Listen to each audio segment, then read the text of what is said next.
Let's start with something true. Most people don't wake up thinking, how can I deceive today? Or how can I let my jealousy spill into someone else's joy? But sometimes the parts of us we haven't healed, those raw, aching places, speak louder than our intentions. Envy and falsehood don't usually wear neon signs. They whisper, mask, and pretend. But they're there, and learning to recognize them, not with judgment, but with wisdom, is part of keeping your peace. Envy rarely comes storming through the front door. It slips in through the cracks. It doesn't always look like glaring jealousy or outright sabotage. In fact, the most common and dangerous form of envy is the quiet kind, the kind that smiles at you while secretly shrinking inside. The kind that claps for your success, but walks away feeling smaller. It often shows up in subtle, almost imperceptible ways. A compliment that feels just a little off, too forced, too pointed, too delayed. A friend who celebrates with you, but only after everyone else has. Someone who shifts the mood when you walk into a room lit up with something good. Envy tends to wrap itself in politeness. It doesn't yell, it whispers. It doesn't confront, it retreats. You'll feel it more than you'll see it, and that's what makes it tricky. Because if you call it out too soon, you risk being labeled sensitive. If you ignore it too long, it chips away at your peace. Here's how it works. When someone carries envy, it isn't really about their own pain, what they believe they lack, what they think they've failed to achieve, how far behind they feel. Your joy, your growth, your visibility, it doesn't create that envy. It reveals it. But here's the hard truth. We often dismiss these subtle cues because we want to keep the peace. We tell ourselves, they're probably just having a bad day, or maybe I'm reading too much into it. And sometimes that's true, but other times, it's your intuition trying to protect you. You don't need to react harshly or hold grudges, but you do need to see clearly. Envy left unchecked can quietly erode the trust in your relationship. It can distort the way someone shows up for you or fails to. So when you notice those subtle cues, don't panic, don't retaliate, just take note, pause, step back, observe the pattern. Because clarity isn't cruelty and discernment isn't drama. It's self-respect. Falsehood often sounds polished. Falsehood doesn't usually come wrapped in chaos. It shows up tidy, smooth, and well-rehearsed. It's the story told a little too perfectly, the answer that rolls off the tongue with no hesitation, no uncertainty, no soul. The trouble is, we've been taught to associate confidence with truth. If someone sounds sure, they must be honest. If they speak with clarity and charisma, they must be authentic. But that's not always the case. Because falsehood is often crafted carefully. It's been practiced in the mirror, tested in small conversations to see how people respond, polished until it gleams. It's the version of the truth that protects someone's image, not their integrity. It's what gets said when the real story feels too vulnerable, too messy, or too exposing. And so instead of transparency, you get a performance. You can usually feel it when it happens, like something in the conversation just slides over the real thing. There's no pause, no processing, no sense that the person is actually in the moment with you. Is delivery. And if you're someone who values authenticity, this can be disorienting because you may find yourself questioning your instincts. but they sounded so certain. They looked me in the eye. They didn't stutter or hesitate. How could that not be true? Here's what no one tells you. Truth is often messier than lies. It comes with stumbles, pauses, and the courage to say, I'm not sure, or this is hard for me to explain. Realness takes emotional effort. It doesn't always sound smooth because it hasn't been curated. It's being lived. So what can you look for? Watch for the over-scripted. If someone always has the right thing to say in exactly the right way every time, that's not raw. That's rehearsed. Notice the lack of vulnerability. Falsehood rarely leaves room for discomfort. It's built to keep emotional distance, not to invite closeness. Pay attention to the feeling in your body. Your nervous system often picks up on what your mind hasn't fully processed. If something feels off, even when the words sound right, lean in. Ask yourself what you're sensing beneath the surface. This doesn't mean you walk around distrusting everyone. It means you grow wise enough to know that not all polished stories are true. And not all awkward moments are lies, because truth isn't always shiny. Sometimes it stumbles. Sometimes it trembles, but it always stands when you give it time. Tone is truth's companion. Words carry information, but tone carries intention.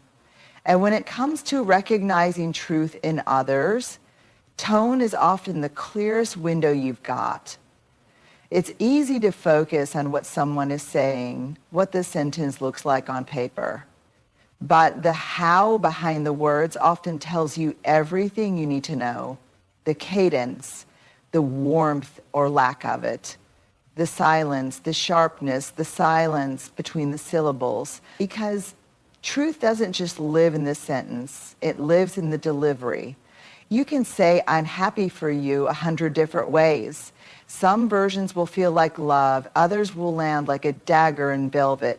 You felt it before. The smile that didn't quite reach someone's eyes. The kind words that landed cold. The apology that sounded more like a performance than a reckoning. That's because tone doesn't lie, even when words try to. It's especially important in relationships, friendships, families, teams. Sometimes someone says the right thing, but something inside you still tightens. You hear the words, but your body feels the dissonance. That's your inner wisdom picking up on a tonal mismatch. Here's the thing. Tone holds emotional weight. It reveals what someone is trying to do with their words. Are they trying to connect, control, avoid, deflect, uplift, diminish?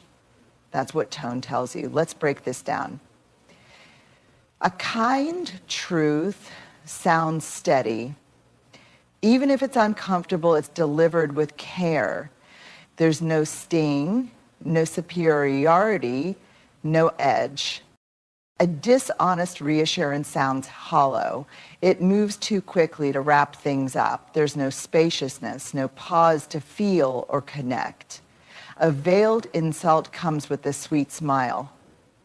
That's tone doing the heavy lifting while the words pretend to be harmless.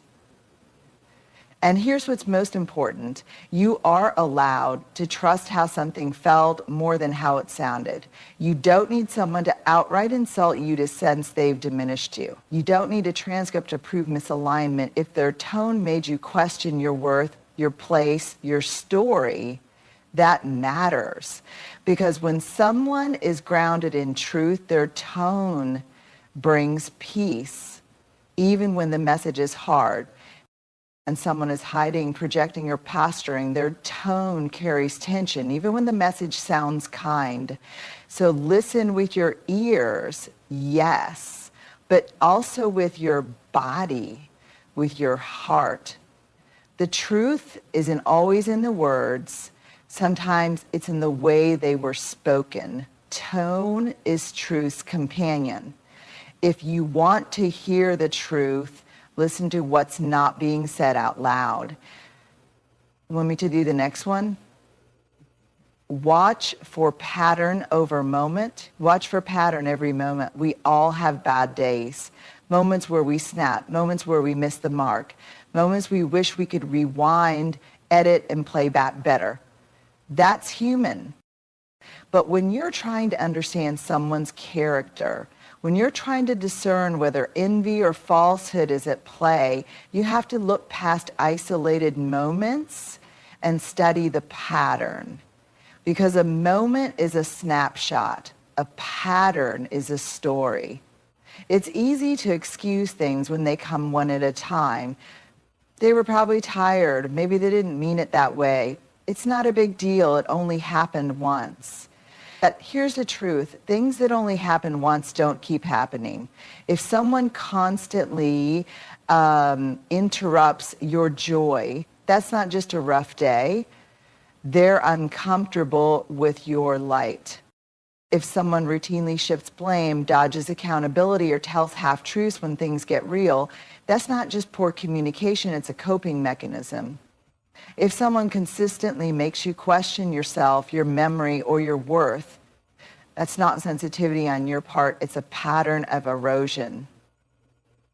And yet we're often taught to be generous, to extend the benefit of the doubt. And that's not wrong. It's actually beautiful that generosity without boundaries becomes self-abandonment, especially when the same behavior keeps repeating itself under different disguises. So here's a gentle invitation. Track the pattern. What do you feel after most of your interactions with this person? Do you leave conversations feeling seen, safe, and steady, or small, foggy, and doubting yourself? Do their words and actions align over time, or are you constantly managing emotional whiplash? The truth is, most people reveal themselves slowly. They don't show their full hand all at once. But over time, the small things stop being isolated. They become a rhythm. And rhythms reveal the root. This isn't about keeping score. It's about keeping clarity. Because one lie might be a mistake, but repeated half-truths, that's a pattern. One moment of envy might be unconscious, but repeated sabotage or subtle withdrawal in your joy, that's a signal.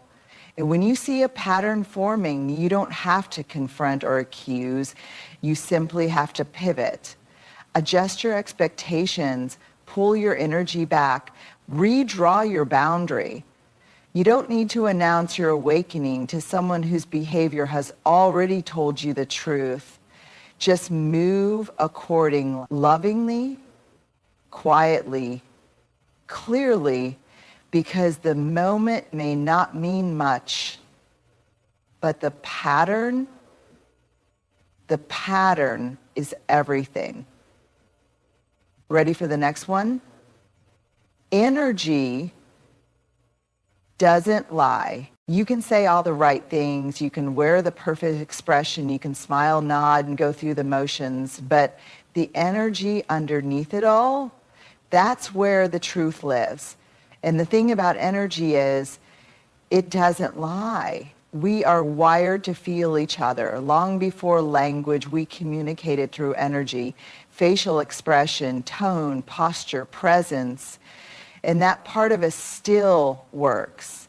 That subtle, intuitive sensing we sometimes ignore because it doesn't come with proof or logic. That's wisdom. That's your nervous system reading the room before your brain can catch up. Think about it. Ever walked into a room and felt the tension, even though no one said a word? Ever had a conversation where the words were sweet, but something in you just tightened? Or the opposite, a moment where someone didn't say much, but you felt seen, safe, held, That's energy doing what it does, revealing what words can't. When it comes to envy and falsehood, energy is often your earliest signal. Someone might be saying all the right things, clapping when you win, nodding when you speak, but something feels off. Something in their body, their eyes, their timing tells a different story. You can't always explain it, but you know it. And here's the hard part. We've been trained to override this knowing, especially if we're empathetic or conflict averse. We doubt our gut. We second guess. We give people the benefit of the doubt at the expense of our own clarity. But here's a reframe. You're not being judgmental. You're being attuned. You're listening to the part of you that doesn't need permission to sense danger, misalignment, or insincerity. You're honoring the intelligence that comes not from suspicion, but from years of experience, heartbreak, healing, and observation. Because while someone can fake a smile, they can't fake presence. They can't fake the clean, clear energy of someone who isn't trying to compete with you, diminish you, or deceive you.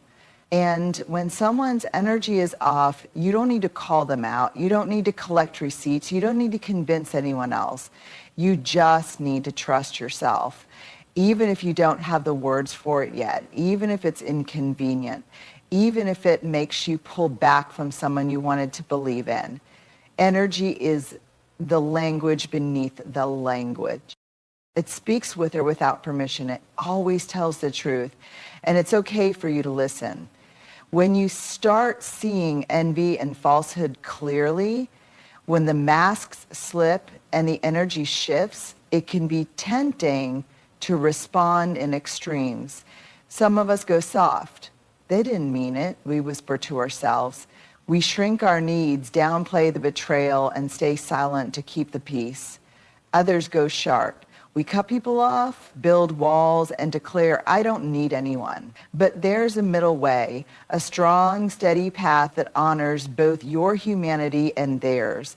It's called holding grace and boundaries together. Grace says, I see you're hurting. I know that envy and dishonesty are usually symptoms of something deeper. Fear, insecurity, scarcity. I won't demonize you for being human. Boundary says, but I still get to protect myself. I still get to choose peace over proximity. I still get to walk away from anything that chips away at my clarity, joy, or safety. This is sacred work, learning how to stay open-hearted without staying unguarded. It's not about being nice, it's about being true. Grace without boundaries turns you into a doormat. Boundaries without grace turn you into a fortress. But when you hold both, you become someone who can see clearly without becoming hard. Someone who can step away without creating drama. Someone who can say, this isn't healthy for me, without needing the other person to be a villain.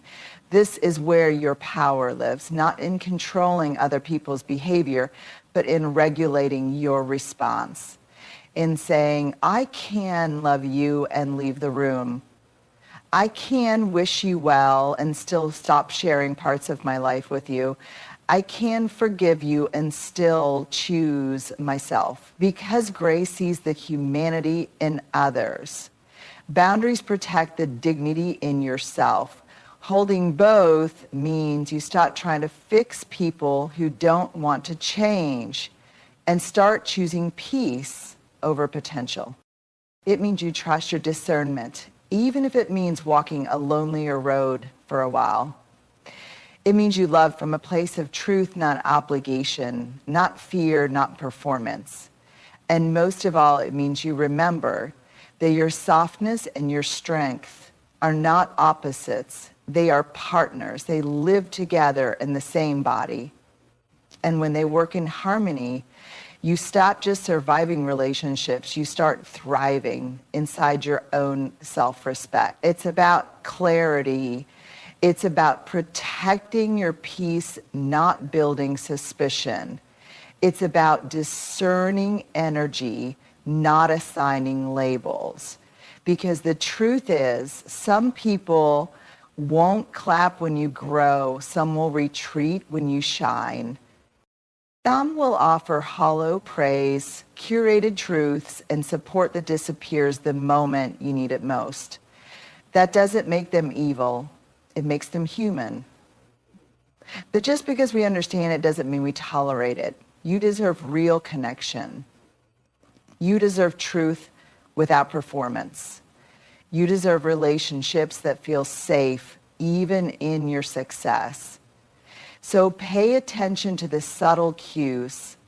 Trust the tone beneath the words. Listen to the patterns, not just the moments. Feel the energy, even when it's quiet. And when things don't align, hold grace in one hand and boundaries in the other. You are not too sensitive. You are not imagining things.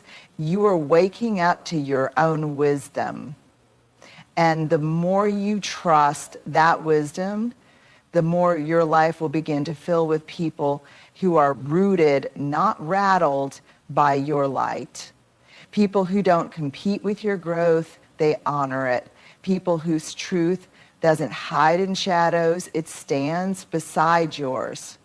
So stay open, stay kind, but most of all, stay discerning, because your peace is too precious to place in the hands of those who haven't made peace with themselves.